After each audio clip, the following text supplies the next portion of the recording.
Pakistan peoples party की जानिब से सिंध के मुख्तलिफ शहरों में दरियाए सिंध से नई नहरों की तामीर के खिलाफ एहतजाजी रैलियां निकाली गईं। सिंध के दारुल हुकूमत कराची, जहां पाकिस्तान पीपल्स पार्टी हुकूमत में है, में दर्जनों मुजाहिरीन सड़कों पर निकल आए और एहतजाजी रैली मुनक्किद की।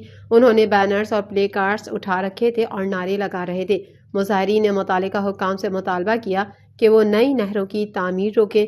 कराची पीपल्स लेबर ब्यूरो के सदर असलम सोमरो ने कहा, विफाक को होशियार होना चाहिए, हम विफाक को सिंध का पानी लूटने नहीं देंगे। आज की हमारी ये डिमांड है, वफाक कोष के नाखून लें। ठीक है, वफाक जो है ना सिंध पे जो डाका डाल रही है पानी पर, वो हम किसी सूरत में नहीं डालने देंगे। सिंध की अवाम सड़कों पे निकलेंगे, अपना सर मर कटने के लिए तैयार हैं।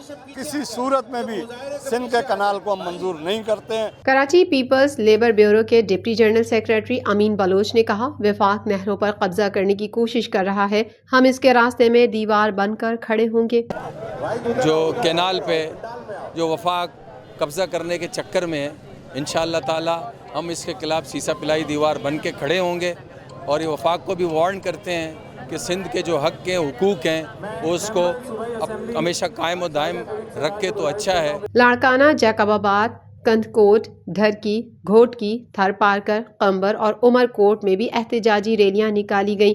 रैली में शामिल अफराद ने मार्च के दौरान बैनर्स और पार्टी के झंडे दिखाए। शुरका ने कहा कि दरियाए सिंध से 6 नई नहरों की तामीर सिंध के अवाम के खिलाफ है। मुजाहिरीन ने कहा, चोलिस्तान को सरसब्ज बनाने और सिंध को बंजर बनाने के लिए मुख्तलिफ इकदामात किए जा रहे हैं। उन्होंने कहा, सिंध को IRSA एक्ट के मुताबिक पानी मिल रहा है। उन्होंने फौरी तौर पर नई नहरों की तामीर रोकने का मुतालबा किया।